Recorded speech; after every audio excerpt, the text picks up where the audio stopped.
Assalamualaikum warahmatullahi wabarakatuh. Selamat siang semuanya.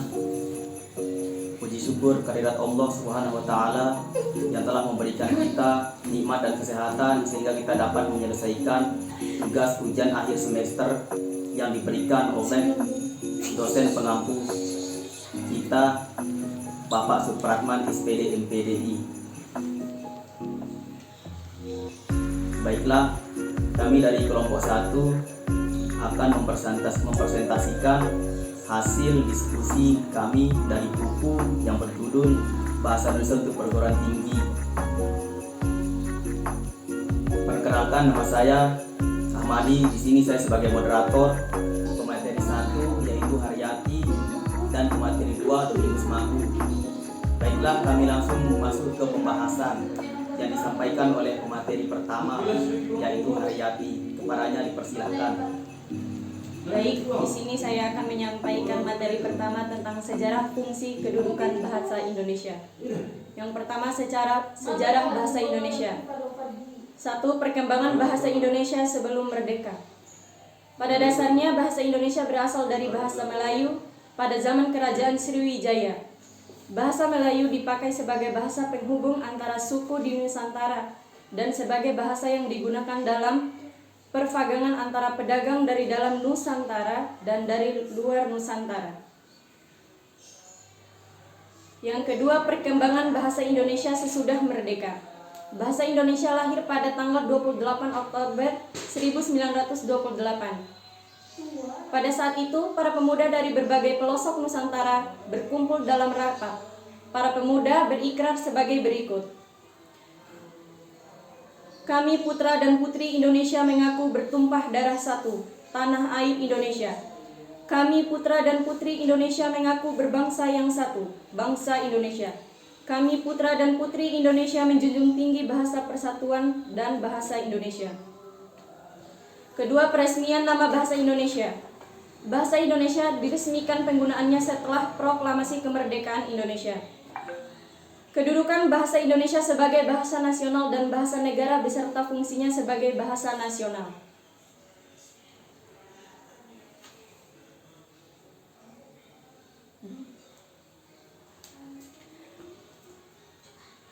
Tepatnya tanggal 28 Oktober 1928 pada Hari Sumpah Pemuda, lebih tepatnya dinyatakan kedudukan bahasa Indonesia sebagai bahasa nasional yang memiliki fungsi-fungsi sebagai berikut. Yang pertama, bahasa Indonesia sebagai identitas nasional. Yang kedua, bahasa Indonesia sebagai kebanggaan bangsa. Yang ketiga, bahasa Indonesia sebagai alat komunikasi. Yang keempat, bahasa Indonesia sebagai alat pemersatu bangsa yang berbeda suku, agama, dan ras.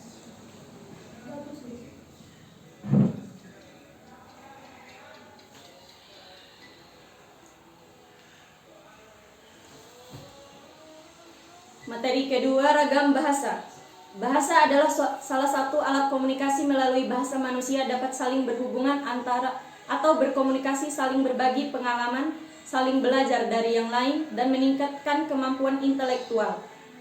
Bahasa sangat kompleks dan terdiri dari banyak ragam yang membutuhkan penjelasan satu persatu. Ragam bahasa adalah variasi bahasa menurut pemakaian yang berbeda-beda, menurut topik yang dibicarakan. Seiring dengan perkembangan zaman yang sekarang ini, banyak masyarakat yang mengalami perubahan bahasa juga mengalami perubahan ragam bahasa. Ragam bahasa Indonesia dibagi menjadi 3, yaitu berdasarkan media, berdasarkan cara pandang penutur, yang ketiga berdasarkan topik pembicaraan. Bahasa Indonesia memiliki banyak sekali ragamnya. Hal ini dikarenakan bahasa Indonesia sangat luas pemakaiannya dan bermacam-macam ragam penuturannya. Antara lain, yang pertama, ragam bahasa berdasarkan waktu penggunaan. Ragam bahasa Indonesia lama. Yang kedua, ragam bahasa Indonesia baru. Ragam bahasa berdasarkan pokok pembicaraan. Yang pertama, ragam bahasa undang-undang. Yang kedua, ragam bahasa jurnalistik. Yang ketiga, ragam bahasa sastra. Yang keempat, ragam bahasa bidang-bidang tertentu. Ragam bahasa berdasarkan media pembicaraan. Yang pertama, ragam bahasa lisan. Yang kedua, ragam bahasa tulis. Ragam bahasa berdasarkan penuturnya. Ragam bahasa sebagai penutur dikategorikan menjadi ragam bahasa berdasarkan daerah, ragam bahasa berdasarkan pendidikan, ragam bahasa berdasarkan sikap. Yang ketiga yaitu penulisan judul. Judul adalah sebuah nama yang dipakai untuk buku, bab dalam buku atau tempat berita. Dalam artikel judul sering disebut juga kepala tulisan. Ada yang mendefinisikan judul adalah lukisan singkat suatu artikel atau disebut juga miniatur isi bahasa.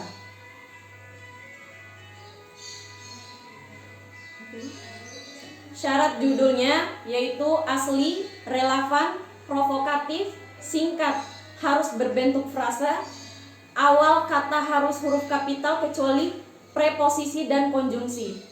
Tanpa tanda baca diakhiri judul karangan, menarik perhatian, logis, dan sesuai dengan isi. Materi selanjutnya yaitu tema, topik, dan judul. Definisi tema. Tema adalah sesuatu yang telah diuraikan atau sesuatu yang telah ditempatkan. Tema merupakan suatu gagasan pokok atau ide pikiran dalam membuat suatu tulisan. Syarat-syarat memilih tema antara lain: yang pertama, tema menarik perhatian penulis; yang kedua, tema dikenal atau diketahui dengan baik; yang ketiga, bahan-bahannya dapat diperoleh; yang keempat, tema dibatasi ruang lingkupnya. Materi selanjutnya yaitu definisi topik. Topik berasal dari bahasa Yunani atau topoi yang berarti tempat. Dalam tulis-menulis berarti pokok pembicaraan atau sesuatu yang menjadi landasan penulisan suatu artikel. Pertimbangan memilih topik: yang pertama yaitu topik yang dipilih harus berada di sekitar penulis maupun di sekitar pengetahuan penulis. Yang kedua, topik yang dipilih hendaknya yang menarik perhatian penulis. Definisi judul. Dalam Kamus Besar Bahasa Indonesia, judul didefinisikan sebagai nama yang dipakai untuk nama buku atau bab dalam buku yang menyiratkan secara pendek isi atau maksud buku dalam bab itu. Judul terbagi menjadi dua. Yang pertama judul langsung, yang kedua judul tidak langsung. Perbedaan tema, topik, dan judul. Yang pertama, tema. Tema merupakan pokok pemikiran, ide atau gagasan tertentu yang akan disampaikan oleh penulis melalui karangannya. Yang kedua, topik. Topik merupakan pokok pembicaraan dalam diskusi, ceramah, dan karangan. Yang ketiga, judul. Judul merupakan kepala karangan atau cerita, drama, atau perincian atau penjabaran dari topik dan judul. Selanjutnya saya akan memberikan kesempatan kepada pemateri kedua, saya persilahkan.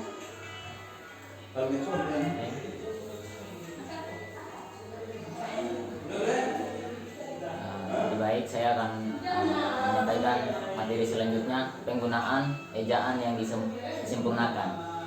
Ejaan yang disempurnakan adalah ejaan bahasa Indonesia yang berlaku sejak tahun 1972. Ejaan ini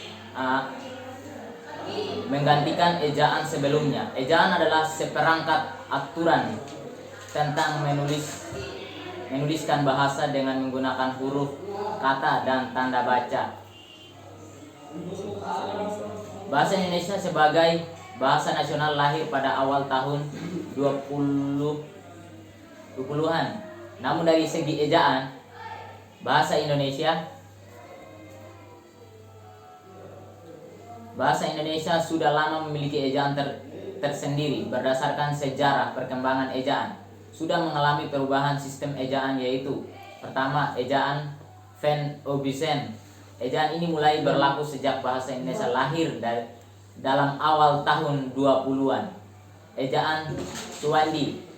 Setelah ejaan Van Obiesen diberlakukan, maka munculnya ejaan yang menggantikan, yaitu ejaan Suwandi. Ejaan ini berlaku mulai tahun 1947 sampai 1972. Yang ketiga, ejaan yang disempurnakan. Ejaan ini mulai berlaku sejak tahun 1972 sampai sekarang. Ejaan ini merupakan penyempurnaan yang pernah berlaku di Indonesia.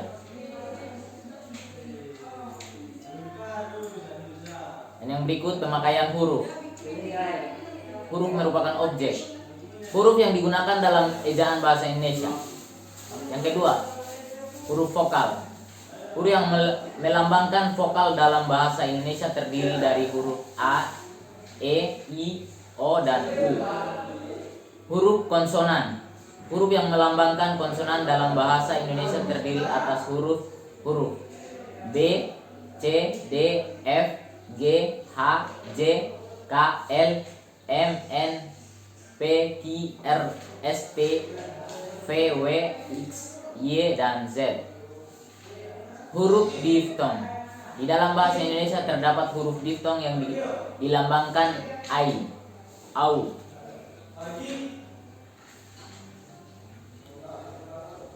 dan oi. Gabungan huruf konsonan. Di dalam bahasa Indonesia terdapat 4 gabungan huruf yang melambangkan konsonan, yaitu KHA, NG, NY, dan SY.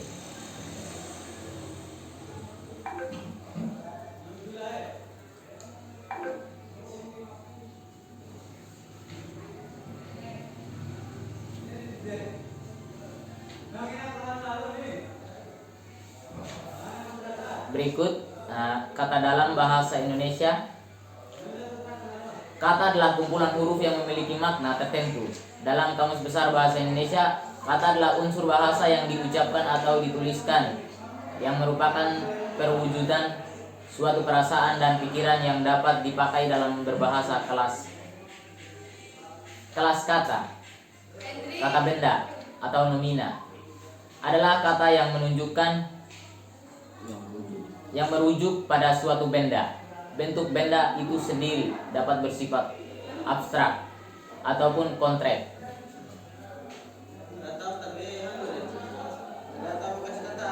Ciri-ciri kata sifat. Kata sifat berbentuk karena adanya penambahan imbuhan yang mengandung makna paling. Kedua, kata sifat dapat diterangkan atau didahului dengan kata lebih, agak, paling, sangat, dan cukup. Yang ketiga, kata sifat juga dapat diperluas dengan proses pembentukan. Contoh, sehebat-hebatnya, setinggi-tingginya.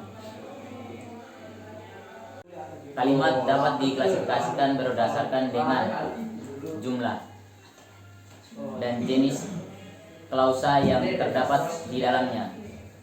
Kedua, jenis respon yang diharapkan. Tiga, sifat hubungan aktor atau aksi. Yang keempat, ada tidaknya unsur negatif pada kalimat utama. Pengertian kalimat efektif. Kalimat efektif adalah kalimat yang dapat mengungkapkan gagasan pemakaiannya secara tepat dan dapat dipahami oleh pendengar atau pembaca secara tepat pula. Secara umum kalimat harus disusun berdasarkan kaidah sebagai berikut. Pertama, penggunaan subjek ganda. Yang kedua, penjamakan kata yang sudah jamak unsur-unsur yang ada dalam sebuah kalimat. Tiga, aturan ejaan yang berlaku. Empat, cara-cara memilih kata.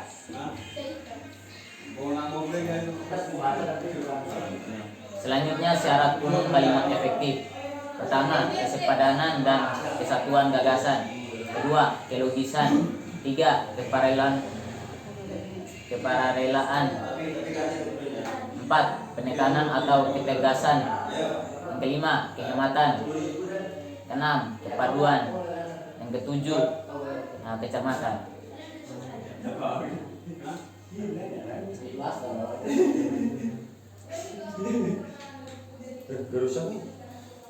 Selanjutnya, jenis-jenis kalimat. Kalimat tunggal. Yang kedua, kalimat majemuk. Yang ketiga, kalimat mayor dan minor. Selanjutnya, syarat-syarat kalimat efektif. Pertama, harusnya ada kesatuan ide, keparelaan, ketepatan, kehematan. Baik, saya akan persilakan pemateri berikut. Waktu dan tempat, persilakan.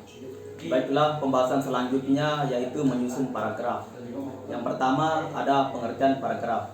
Paragraf merupakan tulisan tulis yang membentuk satu kesatuan pikiran, ide atau gagasan. Selanjutnya syarat-syarat paragraf yang baik. Yang pertama yaitu penggunaan pengulangan kata atau kata kunci. Yang kedua, penggunaan kata ganti. Kata ganti adalah kata yang dapat menggantikan nominal. Kemudian selanjutnya ada unsur-unsur paragraf.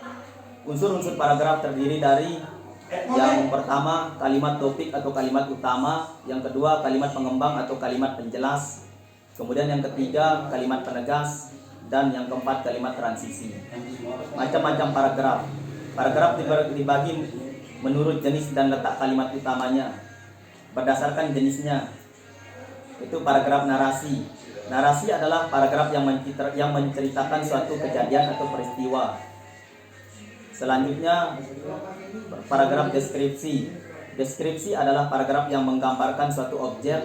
Kemudian ada paragraf eksposisi, yaitu paragraf yang menginformasikan suatu teori, teknik, kiat atau petunjuk. Kemudian ada paragraf argumentasi, adalah paragraf yang mengemukakan suatu pendapat beserta alasannya. Kemudian selanjutnya paragraf persuasi adalah paragraf yang mengajak, membujuk atau mempengaruhi pembaca agar melakukan sesuatu. Berdasarkan letak kalimat utamanya, paragraf deduktif adalah paragraf yang dimulai dengan mengemukakan persoalan pokok. Selanjutnya ada paragraf induktif, adalah paragraf yang dimulai dengan mengemukakan penjelasan-penjelasan, kemudian diakhiri dengan kalimat topik.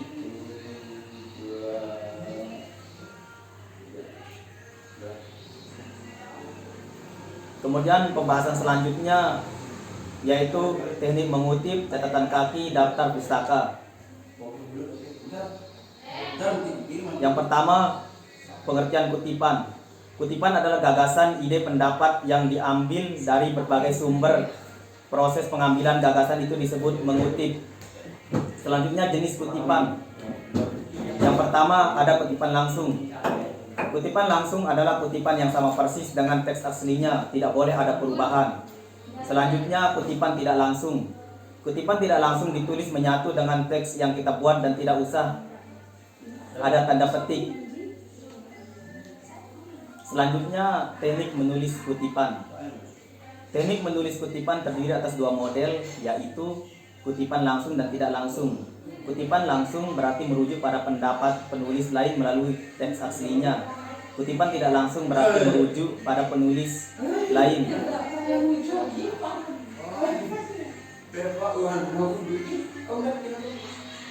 Selanjutnya pengertian catatan kaki. Catatan kaki adalah daftar keterangan khusus yang ditulis di bagian bawah setiap lembaran atau akhir bab karangan ilmiah. Yang selanjutnya teknik penulisan catatan kaki. Yang pertama adalah nomor footnote agak diangkat sedikit di atas baris biasa, tetapi tidak sampai setinggi satu spasi. Yang kedua, nama pengarang ditulis menurut urutan nama aslinya. Yang ketiga, judul buku di garis bawah jika diketik dengan mesin ketik. Yang keempat, nama pengarang dicantumkan semua. Yang kelima, jika sumbernya dari internet, nama depan dan belakang penulis, judul dokumen, nama website, alamat web, komplit, tanggal dokumen tersebut di-download. Yang terakhir, yang keenam, pengarang yang lebih dari 3 orang ditulis hanya nama pengarang pertama, lalu di belakangnya ditulis et al atau DKK. Selanjutnya pengertian daftar pustaka. Daftar pustaka adalah daftar yang berisi semua sumber bacaan yang digunakan sebagai bahan acuan penulisan karya ilmiah seperti makalah, skripsi, tugas akhir, laporan, tesis, dan penelitian. Cara membuat daftar pustaka. Adapun beberapa ketentuan serta aturan cara penulisan daftar pustaka yang baik dan benar, yaitu yang pertama, bagi penulis yang menggunakan marga atau keluarga, nama marga atau keluarga ditulis terlebih dahulu. Yang kedua, gelar kesarjanaan tidak perlu dicantumkan. Yang ketiga, judul buku jika miring atau digaris bawahi pada setiap kata. Yang keempat, baris pertama diketik melalui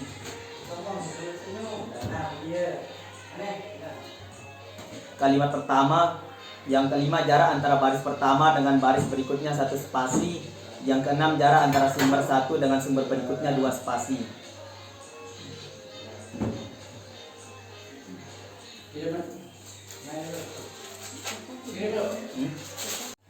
Baik, jadi kesimpulannya di sini kami mempunyai 8 bab. Yang bab pertama yaitu sejarah fungsi dan kedudukan bahasa Indonesia. Membahas tentang perkembangan bahasa Indonesia sebelum merdeka, perkembangan bahasa Indonesia sesudah merdeka, dan kedudukan bahasa Indonesia sebagai bahasa nasional dan bahasa negara beserta fungsinya sebagai bahasa nasional. Yang kedua, bab kedua, ragam bahasa Indonesia, membahas tentang pengertian bahasa, ragam bahasa Indonesia berdasarkan media,